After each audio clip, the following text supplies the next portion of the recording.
lo conocen, pero uno de sus grandes creadores fue Amartya Sen, que ganó un Nobel, el Nobel de Economía, y buscó justamente intrometer dentro variables sociales dentro de lo que él veía como una estructura muy fuerte de análisis de lo macroeconómico dentro del neoliberalismo. Entonces, claro, bueno, de alguna manera esto va a tener un límite en algún momento, porque en muchas de las regiones van a haber procesos sociopolíticos que van a establecer críticas más duraderas al neoliberalismo, y básicamente lo que no queremos es eso.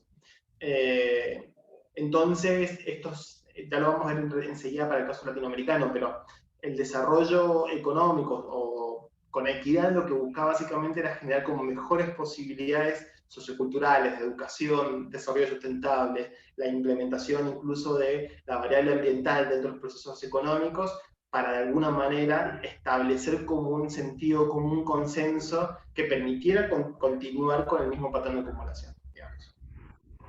No sé si contesté, pero o me fui por las ramas. Pero bueno, es como un poco un perno esto, porque probablemente ustedes lo hayan escuchado ya mucho, neoliberalismo y crisis de la deuda, y sepan mucho de esto, o tal vez no tanto, tal vez son cuestiones que han leído y esté como un refrito de sentido común vinculado mucho a estos temas, pero que no saben bien de dónde salieron, por ejemplo. Entonces, por eso es como esta gran mega revisión. Pau, ¿me permitís compartir pantalla?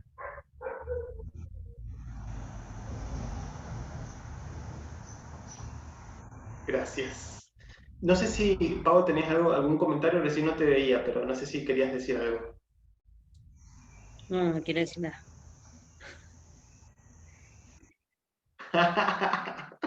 Bien, entonces avanzo rápido si tenemos tiempo para la presentación del laboratorio.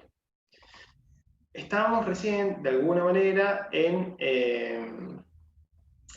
esta mega síntesis vinculada a la cuestión del neoliberalismo, y acá solamente les he puesto algunos ejemplos de presidentes que instauraron estas políticas neoliberales dentro de América Latina, y solamente se los marco acá para que tengamos en cuenta. Fernández Henrique Cardoso, 2 veces presidente del Brasil, es justamente el mismo Fernando Henrique Cardoso que publicó Dependencia y Desarrollo en América Latina, como es el texto madre de la teoría de las dependencias. Fue quien implementó la mayor parte o la buena parte de las políticas neoliberales durante la década del 90.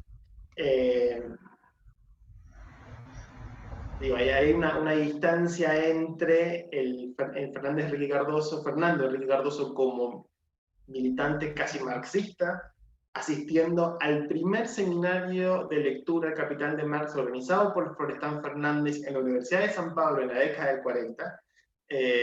Incluso ese mismo es el tipo que en los 90 va a ser 2 veces presidente de Brasil y va a iniciar un conjunto de reformas estructurales que se denominó. Bueno, Color de Negro también fue previo a Cardoso, y ni hablar Menem, Fujimori. Bueno, toda esta historia ustedes ya la conocen. Simplemente se los pongo acá para que tengamos un poco una idea.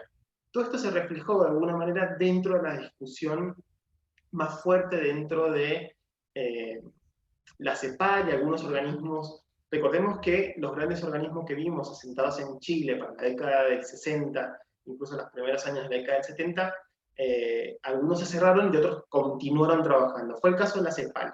La CEPAL, de alguna manera, si uno piensa, tomando un poco de distancia del desarrollo más general de las ciencias sociales, fue como una de las grandes organizaciones, como una de las grandes usinas no solamente de políticas de planificación social, sino incluso de creación de teoría de las ciencias sociales. Ese documento de Prebisch del 48 es como un documento muy importante para pensar el desarrollo de las ciencias sociales posteriores. Sin ese documento del 48, es difícil pensar luego las teorías de la dependencia, por ejemplo. Prebisch se va de la CEPAL y empieza una discusión que es como una tensión clara dentro del campo intelectual latinoamericano, que tiene que ver con esto del neoestructuralismo.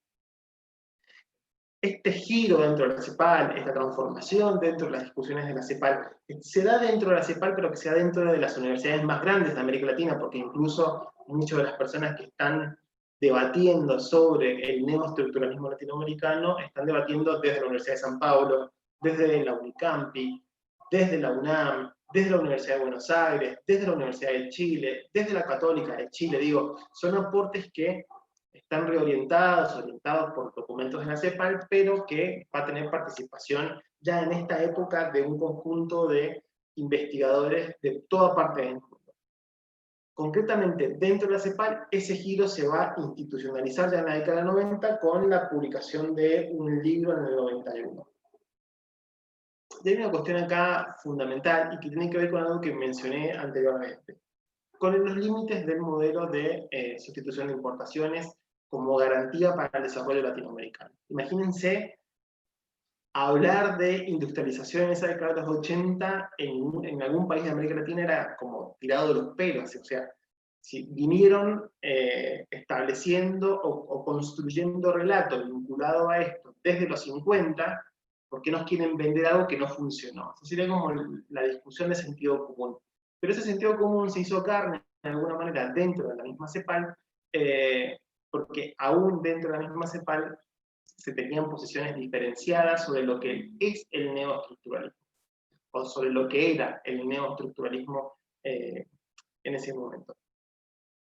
Y uno de los ejes principales es la salida del enfoque centro-periferia.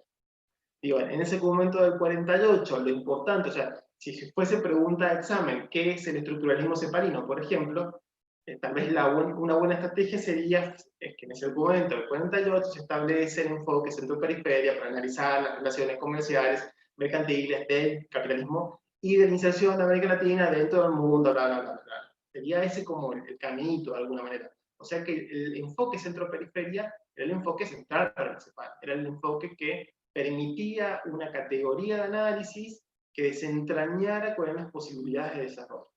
Bueno, esto queda totalmente subsumido dentro de las discusiones de la CEPAL de los 80 y de los 90. El enfoque centro-periferia pierde un montón de poder, pierde capacidad explicativa frente al gran desbarajuste macroeconómico que estaba presente en toda América Latina. Esto tiene que ver incluso con una figura, ya vuelvo a esta, con una figura muy importante dentro de la CEPAL, que es Osvaldo Zunkel. Ahí tenemos varios nombres que hemos mencionado, probablemente Eli Gabay o la FED, incluso han hablado de Pinto, de Zunkel, de Prebisch, y son todos personajes de alguna manera que estuvieron presentes dentro de este debate vinculado al neoestructuralismo. Una de las cuestiones principales en muchos de los textos de Osvaldo Zunkel, que de alguna manera es como el padre ideológico de esta categoría dentro de la CEPAL, y que luego va a perder posiciones dentro de la CEPAL, y ese neoestructuralismo se va a transformar en otra cosa. Así que lo que le estoy diciendo básicamente es que hay como debates acerca de quién conceptualiza mejor o qué se quiere decir cuando hablamos de neoestructuralismo. Claramente, lo que voy a decir ahora vinculado a Zunkel fue importante hasta el 91, 92, 93, y ahí en adelante la agenda de la CEPAL se transformó completamente. Lo que decía Zunkel es que, criticando incluso las teorías de la dependencia, decía que básicamente las teorías de la dependencia estaban completamente equivocadas. Porque lo que les faltó ver, y eso fue un libro que publicó en el 87 que se llamó Las relaciones centro-periferia y la transnacionalización crítica, la transnacionalización de la economía latinoamericana, tiene que ver más que los teóricos de la dependencia no analizaron en profundidad cómo eran las relaciones de las inversiones de los grandes monopolios y oligopolios internacionales en territorio latinoamericano. O sea, la política de la transnacionalización del capital, Zunkel lo ve como uno de los limitantes principales al enfoque de la dependencia. ¿Y por qué ese enfoque de la dependencia de alguna manera no cuajó dentro de políticas institucionales, políticas públicas más concretas? Y lo que menciona básicamente en ese documento del 87, Zunkel, es que hubo como un fetichismo de la industrialización. Se pensaba que la industrialización iba a resolver todos los problemas de América Latina, y básicamente para la década de los 80 eso no pasó, o sea, no sucedió. Y en los países en los cuales se llevó un proceso de industrialización, esa industrialización fue un desarrollo hacia afuera. ¿Por qué? Porque en la mayoría de los casos en los cuales hubo una política desarrollista o un desarrollismo, estoy pensando en el caso de Brasil estrictamente, buena parte de las inversiones que venían a establecer procesos de desarrollo en el Brasil de la época eran empresas internacionales que básicamente el sistema de ganancia, de renta-beneficio, volvía a las sedes principales de estas grandes multinacionales. Ese era todo un proceso que para los países centrales funcionó porque básicamente iniciaron un proceso de inversión por parte de una empresa privada, inicia la industrialización y todo eso era como un proceso como ascendente. Lo que sucedió en América Latina es que eso no pasó porque no hubo un desarrollo tecnológico que acompañara, totalmente limitados en nuestros procesos de creación científica tecnológicos vinculados a la industrialización. Entonces siempre tuvimos problemas de divisas. Cualquier parecido con la realidad es pura coincidencia. Siempre hubo un ahorcamiento de divisas porque básicamente lo que se compraba se gastaba más, o sea, había un desbarajuste de la cuenta corriente. Y es lo que de alguna manera Zunke está planteando en este documento del 87. El problema del estrangulamiento del comercio internacional vinculado a las inversiones en tecnología no permitía de alguna manera que ese proceso de industrialización diera como un salto hacia diferentes esferas o áreas productivas. Zunker va a tener como varias intervenciones dentro del campo público de la época. En el 87 ustedes tienen como lectura obligatoria un texto del 91 que básicamente lo que explica es lo que acabo de decir. La búsqueda del desarrollo desde América Latina no hacia América Latina y plantea cuáles son los límites del enfoque de la dependencia y de la CEPAL hasta esa época. La cuestión es que eso no fue solamente, ese es el posicionamiento de Zunker vinculado al neoestructuralismo. Pero dentro de la CEPAL comenzó a crecer una corriente de pensamiento que fue de alguna manera la que prevaleció durante los 90, que fue la sostenida por Pan Silver. Y que tiene que ver con un debate que probablemente les suene muchísimo. Todas estas palabritas que están acá tienen que ver con el neoestructuralismo cepalino de los 90. Desarrollo productivo, comercio internacional, desarrollo social, medio ambiente, transformación productiva con equidad o desarrollo con equidad, regionalismo abierto, apertura y promoción de las exportaciones. Este giro fue un giro básicamente ideológico dentro de la CEPAL, lavado en términos ideológicos, en términos de potencia política revolucionaria, completamente diferente a aquella agenda de las ciencias sociales de la década de los 60 y los primeros años de los 70.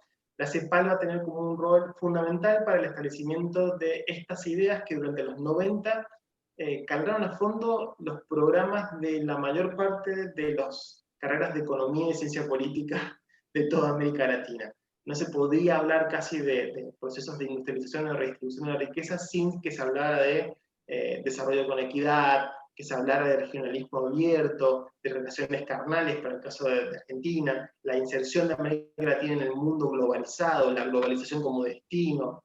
Bueno, un conjunto de ideas que son con las que conocemos y con las cuales básicamente nos hemos criado, en donde en definitiva lo único que tuvo en común con el enfoque neoestructuralismo de Zunker fue la pérdida casi por completo de notoriedad y centralidad del enfoque centro-periférico o del deterioro de los términos de intercambio. Fue un conjunto, fue mucho más abierta la agenda, tan abierta que perdió de alguna manera relevancia dentro del campo intelectual latinoamericano, a pesar de haber sido el pensamiento hegemónico durante todos los 90. Maxi. Sí, perdón. Te hago una pregunta. Entonces se podría decir Perdón, Belén, no te escucho muy bajito. ¿No? A ver. ¿Ahora me escuchan? Sí. Un poquito más.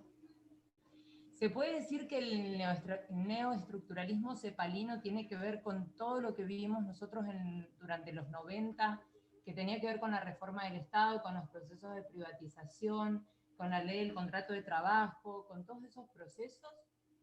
¿Y qué tipo de ideología tenía ese neoestructuralismo? ¿Era neoliberal? ¿Se puede decir eso?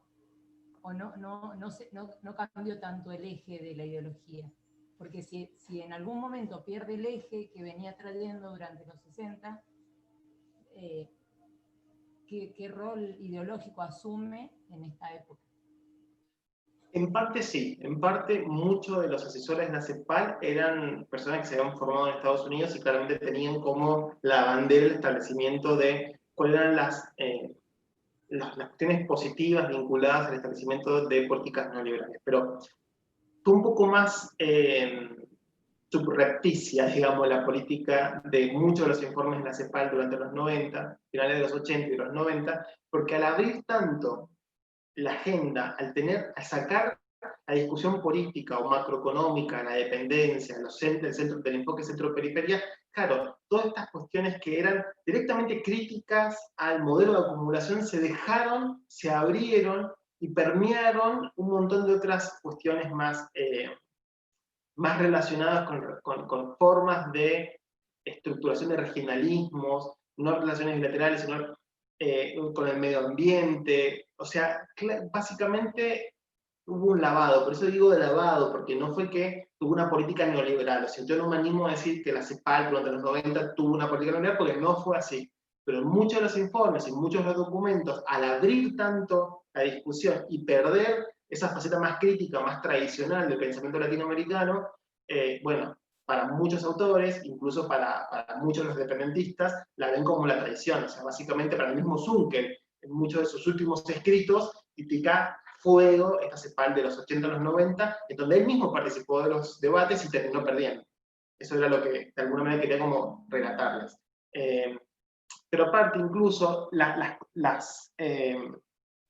constricciones macroeconómicas eran tan profundas, que hacía casi imposible pensar en otras formas de desarrollo en este periodo, digamos. Cuando habían estos niveles de pobreza, estos niveles de endeudamiento tan estructurales, era como que era el pensamiento único, la única salida posible, y que incluso dentro del mundo, esta idea de la globalización, el fin de la historia y todas estas discusiones que conocemos muy bien, eran la única salida. No es la discusión actual de 2020 vinculada al neoliberalismo, donde tenemos otras experiencias vinculadas. En ese momento era la salida. Y dentro de la agenda de las ciencias sociales, buena parte, por eso les decía, tal vez la sociología mantuvo algún grado de criticidad en algunas esferas, ya vamos a ver después en el caso de México, o en algunos objetos de estudios bien concretos, bien específicos. Ya lo vamos a ver en las próximas clases de la semana que viene. Pero en términos generales era el pensamiento hegemónico, o sea, no cabía duda que fuese el pensamiento hegemónico de la región. Estoy un poco pasado del tiempo, pero esto lo dejamos para después. Esta es como la mega síntesis de esa discusión, que para América Latina incluso va a tener mucho que ver con el alfonsinismo, con el desarrollo y la llegada del exilio de un conjunto de esos grandes revolucionarios de los 60, cómo se introdujeron a través de diferentes organismos más reformistas dentro de la política nacional en Argentina. Ese es para el caso argentino, pero para otros países de América Latina tiene mucho que ver incluso con ese predominio de alguna manera, el predominio del marxismo. Ya tuvieron una clase de la crisis del marxismo con la FER, ¿no? Bueno, era casi mala palabra, no se hablaba de modelo de acumulación, de relaciones, o sea, toda esta categoría que durante los 60 y los primeros años de los 70 eran las categorías para explicar la América Latina contemporánea de esa época, completamente se transformó en este mismo periodo. Por eso de alguna manera hay que tener como no ser tan taxativo. Ahí estoy viendo que están preguntando por Tantiero, justamente, y alguna de estas referencias, bueno, uno puede ser un poco más duro en sus reflexiones y sus críticas, pero no nos olvidemos también del contexto. Digo, el contexto fue muy jodido, y acuérdense de las dictaduras. Ya vamos a la semana que viene concretamente movimiento de derechos humanos, pero recuerden que las dictaduras fueron fulminantes, completamente fulminantes para los espacios de reflexión crítica en América Latina. No sé si tienen algún otro comentario. No, simplemente quería poner un poco a la luz, aportar algo respecto de que estas discusiones, si bien se dan en todo el ámbito de las ciencias sociales, son más hegemónicas posiblemente en los foros de las ciencias económicas, ¿no? También de las ciencias sociales, pero en las ciencias sociales también se complejiza con otras temáticas y demás. Y es el momento donde se deja de lado la sociología política y también comienza a tener más lugar la ciencia política, ¿no? Como otro espacio especializado de discusión que va a estar más vinculado con el tema de la democracia. Entonces son como varios ejes para tener en cuenta la diversificación de temas y como que estos temas son efectivamente hegemónicos porque se convierten a su vez muchos de estos temas se convierten en agenda de los gobiernos, ¿no? Terminan legitimando las políticas que se convierten. Por supuesto que los gobiernos neoliberales aplican políticas neoliberales que no le pueden echar la culpa a la CEPAL. O sea, como que es como la exacerbación de algún pensamiento menos crítico de la CEPAL respecto de los años 70, ¿no? De los años 60, de los años 50 en adelante, podríamos decir, ¿no? Pero hay Incluso, como un trasfondo ahí político que es lo que va a legitimar la puesta en escena, la puesta en práctica de efectivamente de políticas neoliberales. incluso dentro de la ciencia política un poco más crítica, si es que existía algo así en esa época, es el inicio de todos los estudios vinculados a las ONG, el ONGismo, o sea, pierde de vista el Estado como objeto del Estado. Básicamente la ciencia política se basó dentro de la teoría del Estado y comienzan a estar toda esta sociedad civil, espacios públicos no estatales, o sea, todos esos estudios son de este periodo. O sea, el inicio de la hegemonía de estos estudios dentro de la ciencia política más crítica son estos periodos, a finales de los 80, 90, vinculado incluso con el debate vinculado a la transición de la democracia, que espero que veamos la semana que viene. Y si no tienen consultas o preguntas sobre esto, Pau, ¿crees que avancemos sobre la presentación del laboratorio 4? Dale. Bueno, En el muchas laboratorio, sí, perdón, Belén. Perdón, Belén. Me voy ¿Cómo? saliendo, nos vemos la semana que Bueno, viene. dale, no hay problema. Gracias.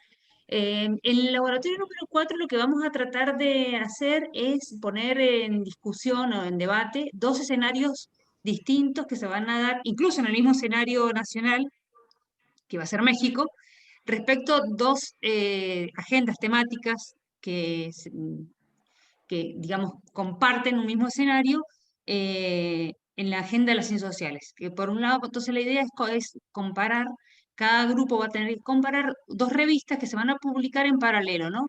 En México, pero una de las revistas es la revista Controversia, que es una revista que reúne a la izquierda argentina, izquierda, intenta hacer como como un poco lo que conversamos ayer, como em, hacer lazos de amistad posiblemente en dos culturas políticas que en algún momento en Argentina parecían que estaban totalmente enemistadas o que estuvieron efectivamente enemistadas, que es la izquierda más marxista y la izquierda peronista, ¿no? Una izquierda peronista y a ver qué tipo de conversión existían entre estos dos grupos.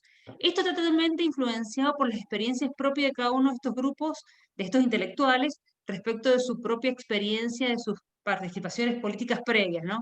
Entonces, su repensar muchos dicen que son escritos desde la derrota, ¿no? De asumir la derrota de un proyecto político que fue derrotado por un gobierno, una dictadura militar, lo que eso implicó, y empezar a repensar nuevas estrategias de lucha o nuevas formas de reconstrucción de la democracia, y a su vez, cómo a partir de la democracia, radicalizando la democracia, llegar a la construcción de sociedades socialistas, ¿no? Y ahí Antú cuando preguntó respecto de Portantiero justamente ejemplifica un intelectual que venía de la izquierda, que había participado en proyectos políticos radicalizados y demás, y que en México participa en este grupo de controversia, después participa del Club de Cultura Socialista y finalmente termina siendo asesor de Alfonsín, ¿no? De hecho, es autor de varios de los escritos de Alfonsín con Aricó, de los discursos, perdón, de Alfonsín. Bueno, muchos de estos intelectuales, como por ejemplo José Nun, que también adhieren al proyecto político de Alfonsín, luego finalmente ante la presión de los militares y el papel que tiene Alfonsín ante esto, muchos de ellos se desvinculan del gobierno alfonsinista, ¿no? Pero esta es la revista Controversia, que se va a publicar en México y que básicamente es un debate como si fuera la argentinidad en México, ¿no? Porque es un debate bastante argentino respecto de, por ejemplo, el papel del peronismo, muchas discusiones en torno a la democracia, pero a su vez en un momento donde los argentinos también se latinoamericanizan. Es decir, porque los argentinos en México empiezan a tener contactos con otros exiliados latinoamericanos dejan de estar en este porteñocentrismo, muchos de ellos, ¿no? Y comenzar a pensar juntos a otros y otras intelectuales mexicanas, pero también uruguayos, chilenas, chilenos que estaban en México, que habían llegado previamente a México, entonces habían ocupado muchos de estos espacios académicos, entonces comenzar a pensar esto de la transición a la democracia, qué tipo de democracia, cómo salir de las dictaduras, las democracias pautadas, las democracias pausadas, qué tipo de pacto o no se hace con los militares, o sea, todo esto que hasta el día de hoy tenemos las consecuencias de estos tipos de transiciones hacia la democracia, ¿no? Pues Chile es un caso ejemplo de qué tipo de transición tuvo Chile, y de hecho, ¿por qué nunca solamente estuvo preso Pinochet gracias a la presión de los organismos internacionales, pero también bueno, que estuvo preso en Inglaterra, ¿no? Nunca estuvo preso en Chile. Y esto tiene que ver con la forma de cómo se salió de cada una de estas dictaduras, ¿no? Esto fue todo un debate que se dio de la mano de lecturas, como dijimos, de Gramsci y de Mariátegui, que son precisamente en este momento cuando se comienzan a redescubrir o a leer por primera vez estos autores latinoamericanos que habían tenido esta censura, un poco de censura, un poco no, bastante censura por parte de los partidos comunistas de cada uno de los países de la región. Por otro lado, tenemos otra revista, que es una revista que se llama Cuadernos Políticos, que es una revista que se va a publicar en México por un grupo de intelectuales, también de ellos, muchos de ellos vinculados a la izquierda mexicana, y está también empapada de mucho debate mexicano, ¿no? Mucho debate respecto al 68 mexicano, muchas discusiones en torno al marxismo, también es una discusión al interior del marxismo, pero cuando ustedes lean una y otra revista, la idea es que puedan ver o no si existen esta presencia de estas marcas de agua de estas dos lógicas distintas que Agustín Cueva identifica a partir de este parteaguas, ¿no? Un México y un Centroamérica un tanto más revolucionario y un Cono Sur que está discutiendo en torno a las transiciones a la democracia.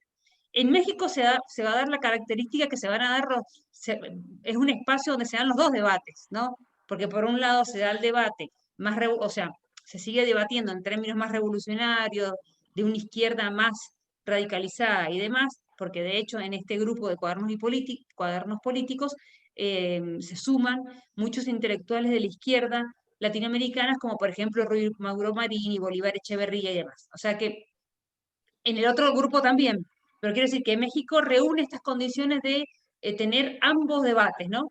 Entonces, si bien lo que tienen que es hacer un paneo general sobre los índices de la revista que tienen los links en los grupos, perdón, en el campus virtual ya están los links de las dos revistas, pueden revisar de cuáles eran las temáticas. La idea es que elaboren un texto de 3 páginas eh, tratando de rescatar cuáles eran de las temáticas que ahí tienen. Por otro lado, en la revista Cuadernos Políticos se retoman algunos documentos públicos y políticos de la Revolución Nicaragüense. No son textos producidos por autores de la revista, sino que lo que hace la revista Cuadernos Políticos es retomar y publicar esos planes de gobierno o documentos fundacionales, etcétera, de la Revolución Nicaragüense, que para Agustín Cueva, cuando ustedes lean el texto de Agustín Cueva, es el escenario que representa el nuevo lugar de la utopía revolucionaria radicalizada de los años 70, ¿no? Entonces, un poco poder ver por qué, bueno, qué es lo que se está debatiendo en cada una de esas revistas, y a su vez le hemos dado para que lean también dentro de la revista hay un texto de Portantiero, que es justamente un dossier del año 80 donde se está discutiendo sobre precisamente la transición a la democracia. Si retomamos a Cecilia Lesgar, que ustedes la tienen como lectura obligatoria, podríamos pensar ya no en términos de tradición de estos intelectuales, sino posiblemente analizar las trayectorias de vida, esto de una resignificación de sus propias trayectorias, al margen de que efectivamente sí hubo financiamiento de los organismos internacionales. Es cierto que los centros de investigación, la mayoría de ellos estaban financiados por la socialdemocracia europea.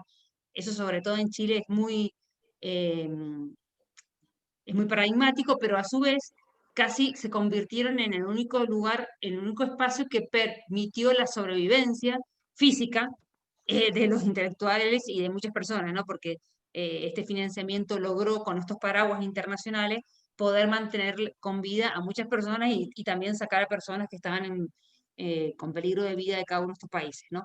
Entonces la idea es que puedan comparar y leer en términos comparativos ambas revistas, ¿no?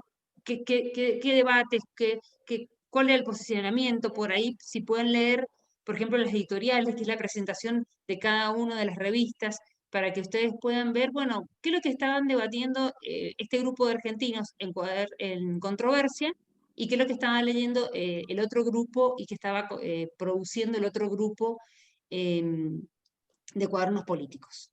Así que ese sería un poco el desafío de este laboratorio, siempre pensándolo en términos del parteaguas latinoamericano que plantea Agustín Cuevas, y también leyendo en clave de los gramscianos argentinos, porque un poco el texto de los gramscianos argentinos les va a servir para poder hacer como una biografía colectiva de quiénes eran estas personas que estaban publicando la revista Controversia. ¿Alguna Un pregunta? paréntesis. Sí, perdón. Perdón, mientras piensa si tiene alguna consulta o pregunta, un paréntesis. Recuerden que el campo académico latinoamericano se caracterizó en buena parte del siglo XX por la preeminencia del debate público, de la agenda pública, dentro de las universidades y dentro del espacio más amplio, incluso de las universidades, por revistas político-culturales. La gente que quería charlar y debatir publicaba artículos en revistas que no son las revistas científicas que tenemos hoy, estandarizadas, con indexación y todo el circo de la competencia científica internacional, sino eran lugares en donde efectivamente se debatían ideas. Cuadernos pasado-presente, estas dos grandes colecciones que tienen que analizar en el laboratorio número 4, pero muchas y muchas otras experiencias y proyectos político-culturales que algunos se dejaron de publicar después, frente a las dictaduras, otros continuaron, por ejemplo, Punto de Vista continuó publicándose incluso durante el periodo de la dictadura, digo, pero fueron los espacios en donde estaba el debate político público, el debate sobre las cuestiones más importantes. Por eso digo que tal vez el objeto de este laboratorio es analizar el corpus de alguna manera de los índices de dos revistas que fueron muy importantes para el pensamiento latinoamericano. Y me acordé un poco de eso, Maxi, de lo que comentabas en relación, por ejemplo, el debate en torno al exilio dorado. El exilio como esta idea de que los exiliados eran unos privilegiados en relación a... hay un texto de Lemebel que es muy bueno, que se llama El exilio frufru. El que le guste leer literatura, busque ese texto de Lemebel. Pero hubo un debate que lo inició Rodolfo Terraño, lo ubican, radical, que publicó precisamente en Controversia una nota respecto del exilio como el exilio dorado. Por supuesto que todo el mundo todos los exiliados comenzaron a contestarle a Terraño también en la revista, y se armó un debate sumamente interesante respecto de también esta idea de que siempre ha sido impulsada por las dictaduras, de hacer como una estandarización respecto de quiénes son más víctimas o menos víctimas, una jerarquización respecto de las víctimas de los golpes militares. Y un poco se parece a lo que por ahí se puede llegar a ver también a veces en las editoriales, no sé si leen a veces Página 12, pero por ejemplo hay conversaciones entre Mempo Giardinelli y Grimson, hubo varias, así que se mandan una carta y después se contestan con otra carta. Bueno, esta idea se daba precisamente en estas revistas, ¿no? Al margen de tener artículos completos sobre alguna discusión determinada, pero también servía para esta conversación de disputa, de debate sobre temas candentes respecto bueno, de lo que estaba viviendo esta generación en ese momento. Eran como el Twitter. Lo que pasa es que ahí, Darío, bastante así, pero claro, si vos lees los artículos, eran densos, eran teóricos, o sea, les pegaban en el honor, porque claro, la discusión era conceptual, entonces muchas de esas discusiones iban bien a fondo. En Twitter hay mucho bla bla, algunas son interesantes, pero en estas discusiones eran como bien a fondo, y no hay nada peor que le peguen a un académico o académica en el ego. Entonces, si le tiran de alguna manera alguna crítica, algún concepto que utilizó, un análisis que hizo, bueno, imagínate, eso era como una polvareda que se mantenía durante números y números y números de publicación de una revista.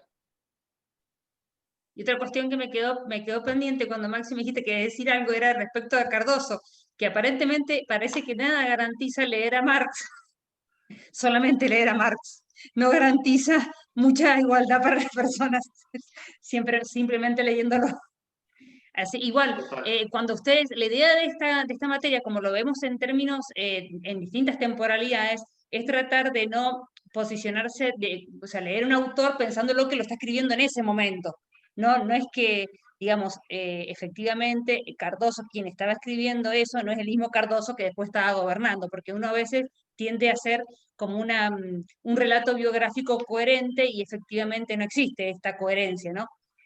Bueno, es otro Cardoso el que está escribiendo, posiblemente es otro Portantiero, el de los años 50, el de los años 60, el de los años 80, ¿no? O sea que un poco, si no, no leeríamos nunca a Cardoso, que efectivamente es como el clásico de la sociología. Sí, se está por cortar todo. ¿Alguien quiere hacer algún comentario antes de que terminemos? Y si no, cerramos acá, Romy. Ya no nos conectamos más. No me acuerdo cuándo era la exposición de esto, pero fíjense en el cronograma. Le mandamos. Y acuérdense de mandar los trabajos del laboratorio 3 esta semana, por favor. Buenísimo, nosotros con el Darío ahora en el lapso de esta semana lo mandamos. No hay problema. Nosotros después lo vamos a colgar ahí en el campus virtual porque, para que puedan tener todos y todas una lectura de cada PowerPoint. Listo. Bueno, Bueno, listo. que anden bien, cuídense.